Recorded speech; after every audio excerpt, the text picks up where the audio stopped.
Good morning, everyone. Welcome to the lecture. Welcome to another lecture in the series of Basics of Virology. So today we'll be discussing on a very hot topic, that is adenoviruses, one of the most relevant viruses actually in the viral family, and one of the viruses which are being used as a template for development of vaccines and the gene therapy, if you're talking about. So see, this particular lecture is based, it will be based on narrating the aspects of the similar kind of scenario that we are discussing in past few lectures, taking individual viruses. Like we'll be studying the genomic aspect, we'll be studying the replication aspect, we'll be seeing how this life cycle is going about, and also we'll be understanding that how these adenoviruses are going for pathogenesis and what are the clinical symptoms associated with this particular virus. And so by the end of this lecture, I hope that we will be able to establish a basic understanding of this adenoviruses, and we also understand that how these adenoviruses are being used as oncolytic viruses. During this course of lecture, we'll be completely establishing that particular understanding.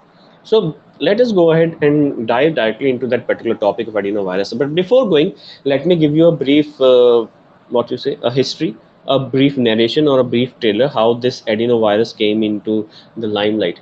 See, in 1952, the first identification of adenovirus came into notice in the military camp, actually in the United States of America. They observed that few of the recruits, few of the individuals were infected with this particular virus, and soon after, once it was identified that the infection is of adenovirus, soon people dive into the research and identified that yes, this virus is associated, can be used for oncolytic activity, and this virus is also in rodents can be is responsible for transformation also. But after that, plethora of research went into the adenoviridae family, and then by late 1980s, or I should say early 1990s, it was established that basic understanding of the replication cycle is known. So based on this only, we were able to identify and aware and understand various principles, various basic principles that are still present in eukaryotes, and that forms the basic foundation of eukaryotes. Molecular biology understanding. So molecular biology intervention narrated us that this is the virus that actually performs RNA splicing, and by using this virus, by studying this virus, we came to know that there is something like RNA splicing. The understanding of the complete DNA replication machinery with its components came from this virus. The understanding of the immune response of MHC class 1 based after viral interaction also came into existence after studying this particular viral model.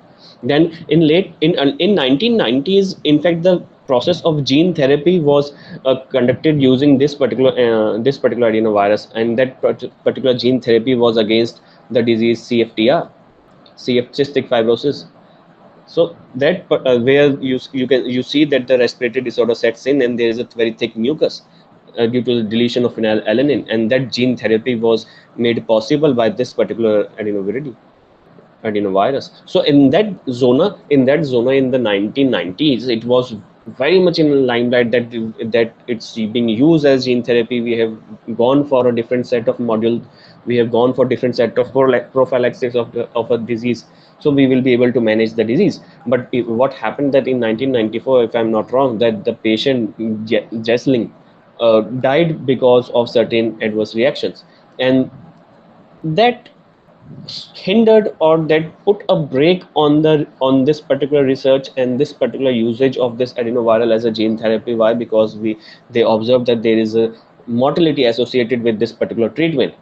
So that period and period subsequently after adenovirus was very slow. The research was going on at a slow pace in this adenovirus after that particular incident. But then again, in past decade and a half, this adenoviridae family came into limelight by when they are used as a vector for chimeric proteins, when they are used as a vector for in vaccine research, as a platform for designing multiple vaccines. So that is why the basic understanding of this particular adenoviridae is of utmost importance, and that is a preamble that I wanted to give you all before going directly into the adenovirus. So when we are talking about adenovirus, it's very simple that it's a virus which has a double strand DNA as a genome, and it replicates inside the host, and it is associated with diseases of eye or gastrointestinal tract, with it is affecting the intestine, or the respiratory diseases, or the urinary tract diseases. So these are the four tissue system or the organ systems which are getting affected by this particular adenovirus. In fact, when you will be going through this lecture, you will be able to understand that it is more prevalent in children, although adults also get affected by this particular viruses, but yes, it is more prevalent in children. Then when we are talking about how many members are there in the family, it has more than I should say it has more than 80 serotypes in this family, which are human pathogens. These viruses are also known to affect the birds. So overall, it is 100 plus serotypes, out of which more than 80 are human pathogens. So and majority of the time when the disease is happening, it's completely asymptomatic. So if we are talking about the family members, then the members are grouped in two genres. One which is affecting the birds, and we are calling it as aviadenovirus, where the avian word is taken and for the birds, and then we are talking about the master adenovirus, which is infecting the mammals. And out of this, we have clearly established that there are multiple serotypes that are very highly potent for the as human pathogens.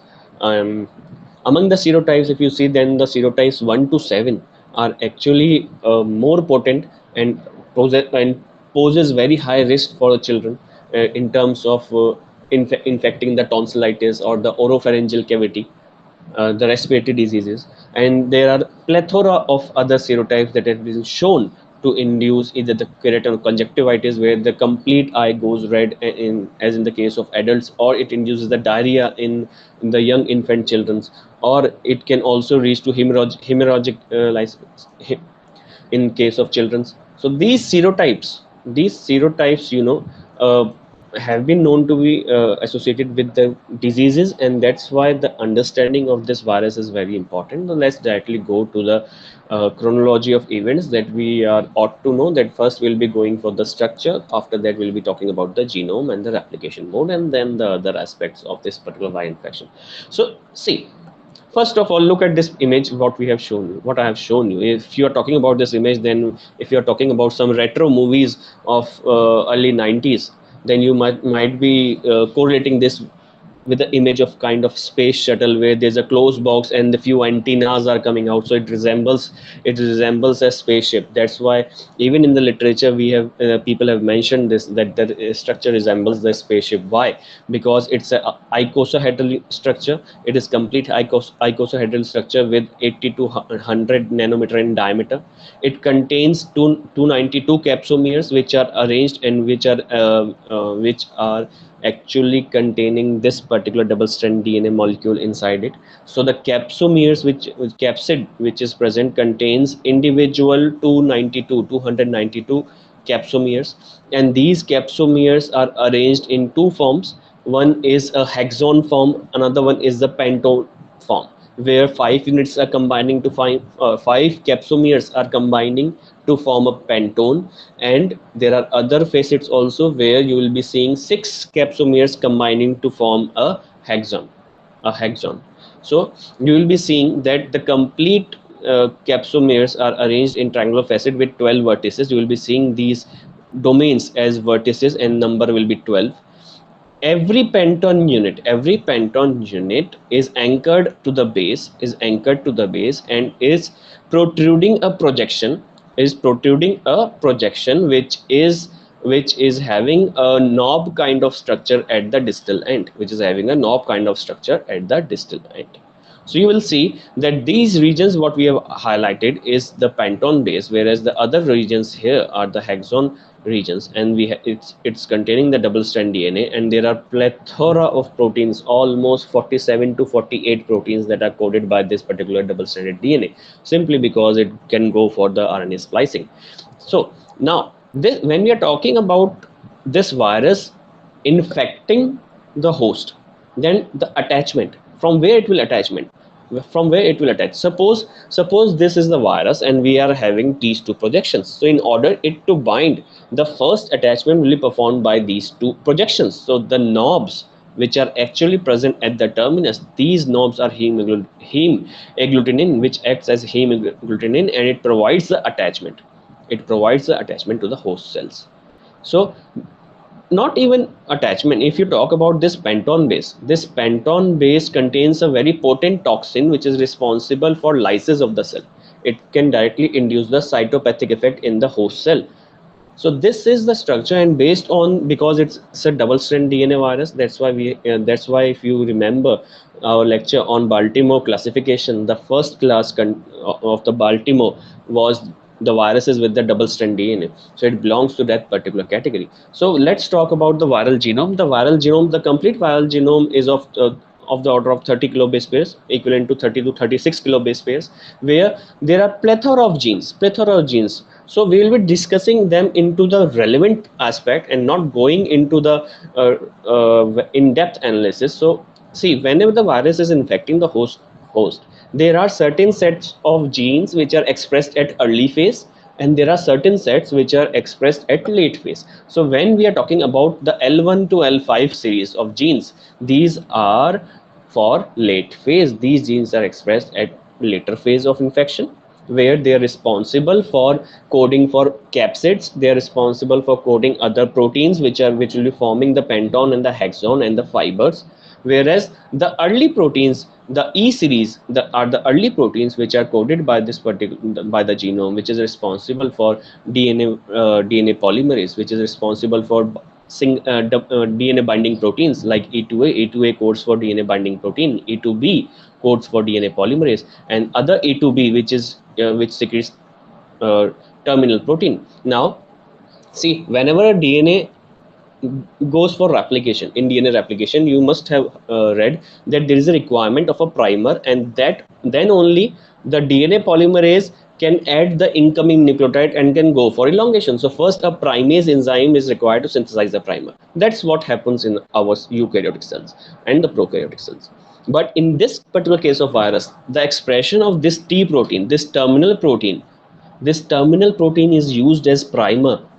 After infection, this terminal protein is used as primer, and the polymerase, the viral DNA polymerase, uses this terminal proteins and to add the other residues and go for the complete replication, and not only this, at the terminal portion, if you see at the terminal portion, the 5 prime terminal portion, there are presence of inverted terminal repeats, the ITR regions. The inverted terminal repeats, and the range is from range is up to 317 base pairs. So when we are talking about the complete genome, it is of 30 or 36 kilo base pairs, and it codes for very early genes which codes for DNA polymerase or terminal proteins or DNA binding proteins, whereas the late gene, which is called as major late transcriptional unit, MLTU, it codes for all the proteins that are expressed for structural integration and the assembly, which are expressed in the later half of the replication cycle, So this is all about the viral genome, but you should understand this particular aspect. See, it's just a 36 kilo base pair double stranded DNA, right? So in order to express these genes, what will happen? It will first form mRNA, and that mRNA will be used to synthesize proteins. So it has an intermediate step of RNA splicing. Suppose these three ought to form certain protein, but because of RNA splicing, only L1 and L3 is now joined, so they were giving rise to different proteins. So due to splicing, there are multiple combinations that are formed in mRNA, and because of that reason, it gives rise to 40 to 46 different kinds of protein from the same viral genome, and that is the uniqueness of this particular virus. So when we are let's discuss, after going for the genome, let's talk about the replication mode, how this replication mode is happening. See, adenoviruses have their specific receptors like integrin receptors, alpha V integrin is there, CAR is there. When we're talking about CAR receptor is there. So after binding it to the receptor, it goes for receptor mediated endocytosis. The endocytosis again will be resulting in the formation of endosome. The complete endosome vesicle will be there. The proton pump will be responsible for influxing the protons. The proton influx of the proton will change the pH. It will lower down the pH, and because the pH is now lowered, the endosomal acidification has occurred. This will cause the release of the virion. Now, why? How this release is happening? The lower acidity or the acidification, the lower pH will result in the dissociation of the fibers, the protrusions which are coming. Once these fibers are released, then this virion along with the capsid and the double strand DNA will be released in the cytoplasm, and then this virion will be going to the nucleus, and at the nuclear membrane, the virion, from the virion, the capsid will be released, and the double strand DNA is now released inside the nucleus, where it will go for the transcription. The moment it is released inside the nucleus, the first thing what it does is go for the transcription, produce mRNA. Why produce mRNA? Because it requires gene to replicate itself. Please remember, it is coding for its own polymerase. It is not utilizing the DNA polymerase of the host. So it needs the polymerase to carry out the function, and also it needs the other proteins.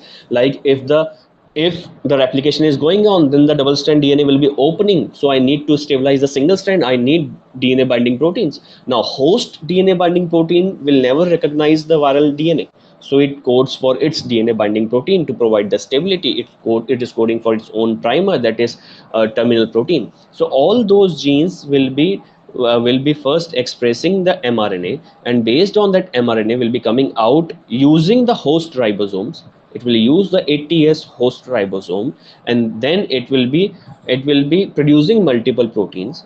Those proteins will be enzymes, it will be proteases also, and they will also produce proteins which are actually the regulatory protein, which will carry out the later half of the replication part. Now, what is later half?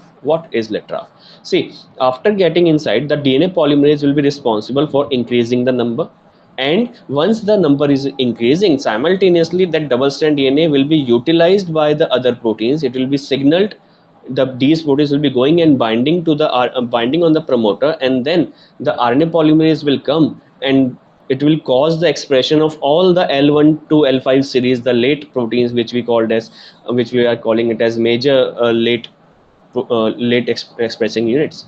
So all these late expressing genes will now be producing the mRNA, and using the ribosome they will be forming the proteins, and these proteins are actually the structural proteins. Once these structural proteins are formed, please remember what is happening. The mRNA is coming out. Now every eukaryotic cell ensures that a properly spliced mRNA is coming. So after splicing, this mRNA is coming out, it is utilized by the ribosome, and the proteins is formed inside the cytoplasm.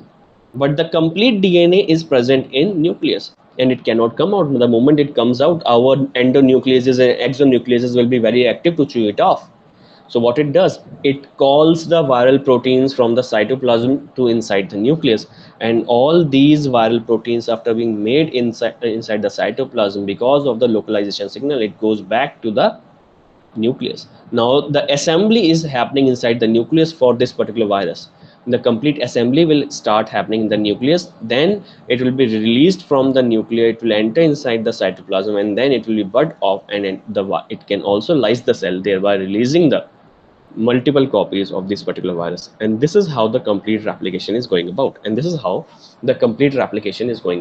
There is attachment to the receptor. The receptor, what we are calling as, there are two major receptors. One should remember, first is integrin, and the first is CAR receptor, and another is integrin receptor.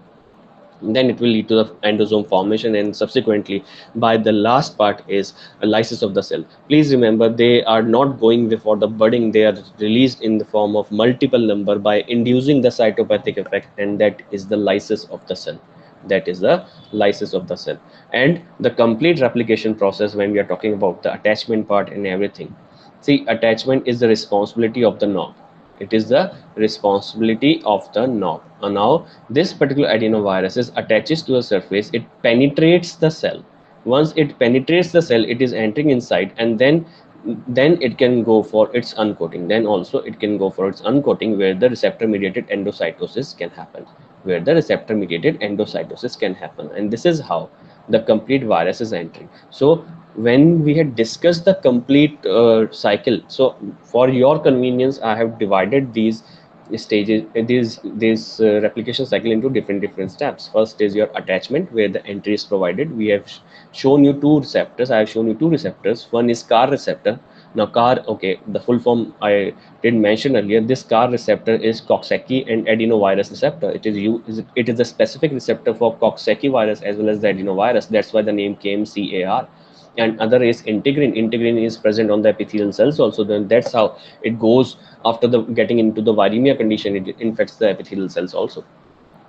So then the uncoating is there. The early transcription is what we have discussed. The early transcription, where the genes are almost expressing more than 20 proteins in the early form, which are responsible for DNA replication. The DNA replication will take place, and once the DNA replication is happening, then the late genes will start coming up. The late transcription and translation will happen, and this particular late genes, because of the mRNA splicing, give rise to 18 different fragments, which each fragment can act as an mRNA, giving rise to multiple proteins. And those proteins are actually nothing but the structural proteins which are required for the assembly process,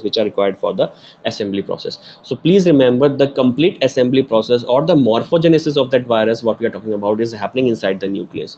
The packaging is happening inside the nucleus. So a pre-formed capsid or a mature from forming a mature virus particle is then released from the nucleus to the cytoplasm, and then it lies the cell and then goes out.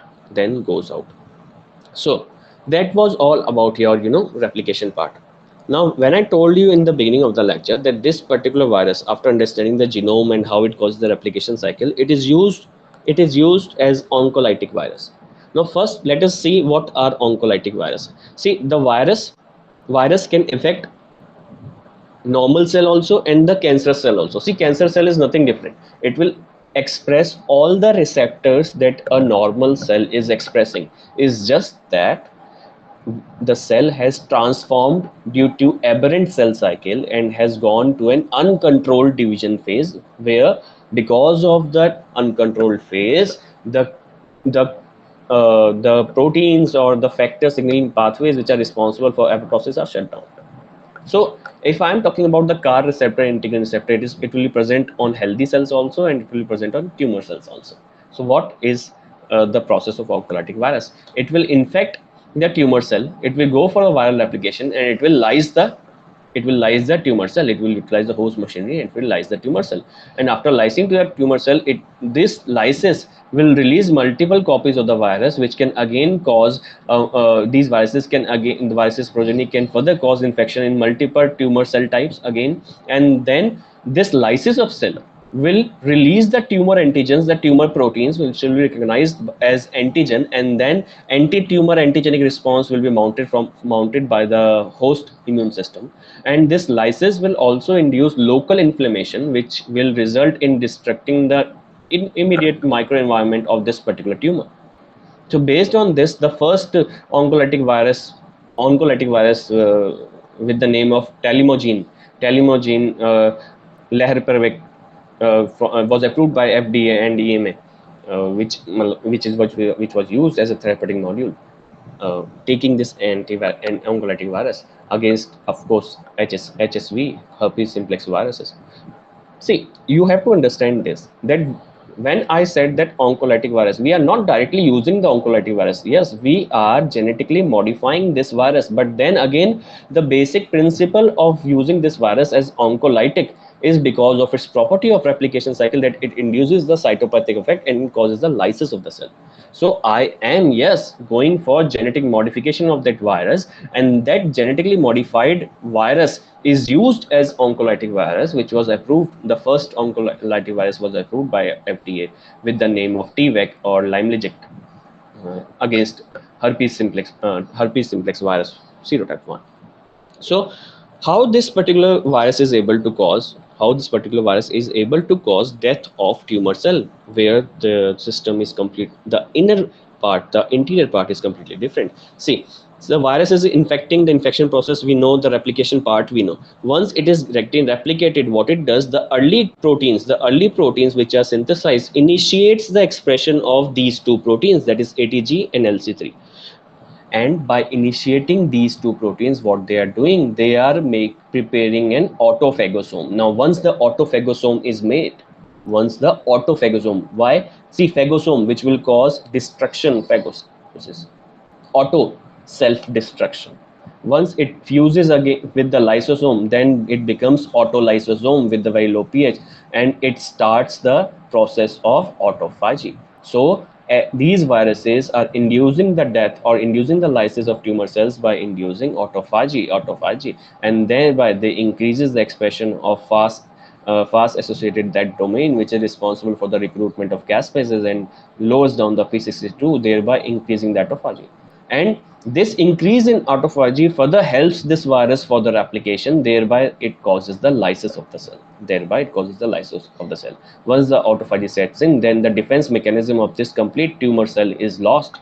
And once the defense mechanism of this tumor cell is lost, the replication proceeds ahead and viruses goes for the lysis of the cell. So this is the basic mechanism behind these oncolytic viruses. Now let's talk about the pathogenesis of this particular virus. See, this particular virus is transmitted, see, it causes a respiratory disorder, so it is transmitted through a respiratory or oral tract or fecal tract also. So there is a respiratory transmission. People share, has been observed that using the similar swimming pool or allowing an infected person to enter inside the swimming pool or can cause the waterborne transmission also, and perhaps people have identified the cases of conjunctivitis also in this particular scenario, or it can be transferred to fecal matter.